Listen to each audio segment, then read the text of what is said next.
आइए जानते हैं निर्जला एकादशी वर्ष 2023 में व्रत को कब रखा जाएगा, व्रत का पारण कब किया जाएगा और किस चीज से किया जाएगा, व्रत के दौरान क्या करना चाहिए नहीं करना चाहिए, किन बातों का ध्यान रखना चाहिए।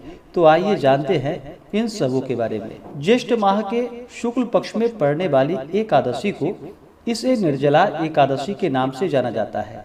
इस एकादशी को और अन्य नामों से भी जाना जाता है। इसे भीमशैनी एकादशी और पांडव एकादशी के नाम से जाना जाता है। यह एकादशी का व्रत अन्य सभी एकादशियों व्रत से कई गुना पुण्य फलदायी माना गया है। जो भी एकादशी का व्रत करते हैं उन्हें एकादशी व्रत के लिए, जो कि दशमी के दिन से ही व्रत में नियम का पालन करना चाहिए।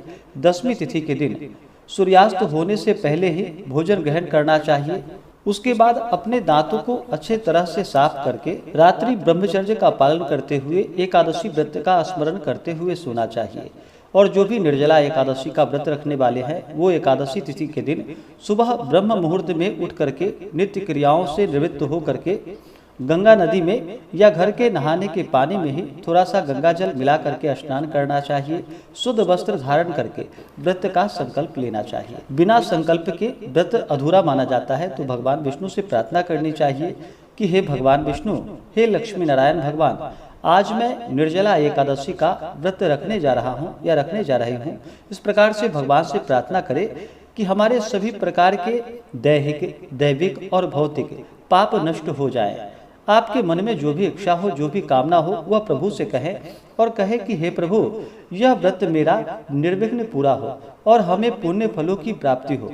इस प्रकार भगवान से प्रार्थना करें। और इस दिन एकादशी तिथि के दिन, जो कि निर्जला एकादशी का व्रत है, तो अन्न और जल दोनों का ही इस व्रत में त्याग करना पड़ता है। इसमें आप जल, जो कि केवल पूजन के वक्त आचमन करते हैं, उसी समय ही आप जल ग्रहण कर सकते हैं आचमन के रूप में। वो भी ज्यादा मात्रा में नहीं, जितना हथेली में रख करके आचमन किया जाता है उतना ही जल लेकर के केवल 3 बार आचमन कर सकते हैं। उसके बाद फिर जल ग्रहण नहीं किया जाता है और ना ही अन्न ग्रहण किया जाता है। हाँ, जो भी भक्त सक्षम ना हो पाए निर्जला रहने में, तो आप फलाहार ग्रहण करके भी व्रत को धारण कर सकते हैं। गाय के दूध का सेवन कर सकते हैं, फलों का सेवन कर सकते हैं। जो निर्जला नहीं रह पाते हैं वो फलाहार करके भी व्रत को धारण करें, इसमें कोई दोष नहीं है। क्योंकि निर्जला रहना सभी से संभव नहीं हो पाता है, तो आप अपने सामर्थ्य के अनुसार ही व्रत को धारण करें। अगर हो पाए तो निर्जला व्रत को धारण करना चाहिए। अन्न और जल दोनों का ही त्याग करना चाहिए। एकादशी सूर्योदय से लेकर के द्वादशी सूर्योदय तक, जो कि अन्न और जल दोनों का त्याग करना चाहिए। एकादशी तिथि के दिन सुबह और शाम के वक्त पूरे विधि विधान के साथ भगवान विष्णु का पंचोपचार या खोटसोपचार पूजन विधि के द्वारा पूजन करना चाहिए।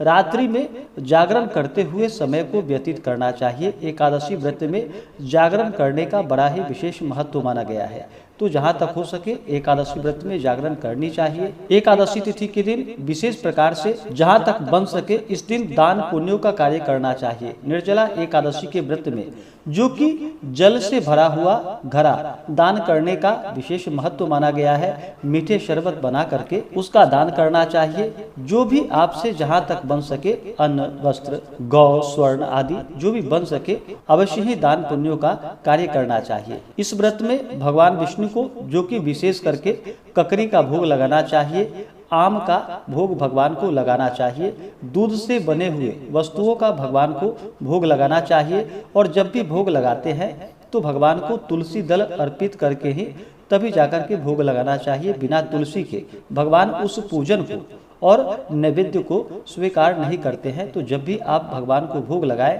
तो तुलसी दल डाल करके भगवान को भोग लगाना चाहिए। इस प्रकार से एकादशी तिथि के दिन पूर्ण श्रद्धा भक्ति भाव के साथ भगवान विष्णु, माता लक्ष्मी का पूजन करें।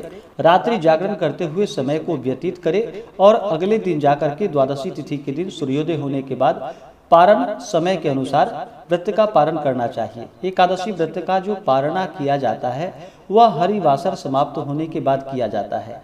हरिवासर का समय जो होता है वह समय द्वादशी तिथि का पहला चौथाई हिस्सा, यह समय हरिवासर का होता है। तो हरिवासर समाप्त होने के बाद व्रत का पारण करना चाहिए। जो भी एकादशी का व्रत करते हैं उन्हें एकादशी व्रत के दौरान तामसिक वस्तुओं का प्रयोग बिल्कुल भी नहीं करना चाहिए। नशा आदि का प्रयोग करते हैं, तंबाकू आदि खाते हैं, तो इसका भी प्रयोग बिल्कुल भी नहीं करना चाहिए। मांस, मदिरा, लहसुन, प्याज आदि का प्रयोग नहीं करना चाहिए। शुद्ध और सात्विकता का पालन करते हुए धर्म का आचरण करते हुए रहना चाहिए। व्रत के दौरान किसी के ऊपर क्रोध नहीं करनी चाहिए। अपने मन में किसी के प्रति ईर्ष्या या द्वेष का भाव नहीं लाना चाहिए। ब्रह्मचर्य का पालन करना चाहिए। अपने से बड़ों का सदा ही आदर और सम्मान करना चाहिए। महिलाओं का सदा ही सम्मान करना चाहिए। जहाँ पर भी महिलाओं का सम्मान होता है वहाँ पर माता स्थिर लक्ष्मी का निवास होता है, तो महिलाओं का बिल्कुल भी अपमान नहीं करना चाहिए। जहाँ तक हो भगवत चरण में अपना मन लगाना चाहिए। दुष्ट, पाखंडी, चोर आदि व्यक्ति से दूरी बना करके ही रखनी चाहिए। इस दिन ओम नमो भगवते वासुदेवाय आदि मंत्रों का जप करना चाहिए। श्री कृष्ण गोविंद हरे मुरारी आदि नाम जप करते हुए समय को जहाँ तक हो सके व्यतीत करना चाहिए। इससे भगवान विष्णु अपने भक्तों पर अति प्रसन्न होते हैं और अपना कृपा प्रदान करते हैं। अब आइए जानते हैं निर्जला एकादशी व्रत के शुभ मुहूर्त के बारे में और पारण समय के बारे में। ज्येष्ठ मास शुक्ल पक्ष एकादशी तिथि प्रारंभ समय जो कि 30 मई 2023 दिन मंगलवार दोपहर 1:09 और एकादशी तिथि की समाप्ति होगी 31 मई 2023 दिन बुधवार दोपहर 1:47 पे। तो हमें शुद्ध रूप से जो सूर्योदय व्यापनी के अनुसार एकादशी व्रत के लिए समय प्राप्त हो रहा है वह समय 31 मई 2023 दिन बुधवार को प्राप्त हो रहा है। तो इस दिन सभी व्रत को धारण करेंगे और इस व्रत का पारण जो कि अगले दिन जाकर के 1 जून 2023 दिन गुरुवार को व्रत का पारण किया जाएगा। पारण का जो समय होगा वह समय 1 जून को जो कि सुबह 5:50 से सुबह 7:50 तक व्रत का पारण किया जाएगा। निर्जला एकादशी व्रत का पारण तिलेन पारणम यानी कि तिल से इस व्रत का पारण किया जाएगा। यह संभव ना हो पाए तो आप तुलसी दल और जल से व्रत का पारण करें। द्वादशी तिथि की जो समाप्ति है वह 1 जून को दोपहर 1:40 पे द्वादशी तिथि की समाप्ति है। एकादशी तिथि के दिन सूर्योदय का जो समय होगा वह समय सुबह 5:08 और सूर्यास्त शाम 6:43। नक्षत्र इस दिन जो कि हस्त नक्षत्र होगा सुबह 6 बजे तक, उसके बाद चित्रा नक्षत्र। योग जो कि व्यतिपात योग रात्रि 8:14 तक, उसके बाद वरियान योग।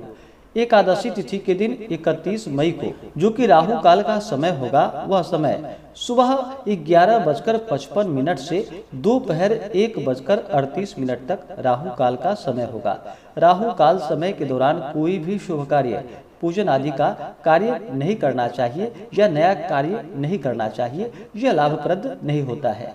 और 1 जून को जो राहु काल का समय होगा वह समय दोपहर 1:38 से दोपहर 3:20 तक राहु काल का समय होगा। एकादशी का व्रत जो कि सभी प्रकार के पापों को नष्ट करने वाली है और जब व्यक्ति के पाप और ताप नष्ट होते हैं तभी उनके पुण्यों का उदय हो पाता है। उसके बाद ही सभी प्रकार के सांसारिक सुखों की प्राप्ति होती है।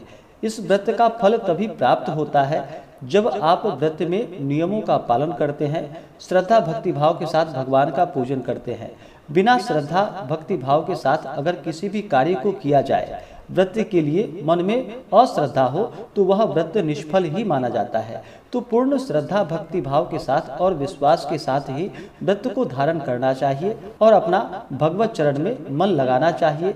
इससे भगवान श्री हरि विष्णु अति प्रसन्न होते हैं और अपने भक्तों के सभी प्रकार के पाप और ताप को नष्ट कर देते हैं तथा सुख और समृद्धि का आशीर्वाद प्रदान करते हैं और अंत में फिर मोक्ष को प्रदान करते हैं।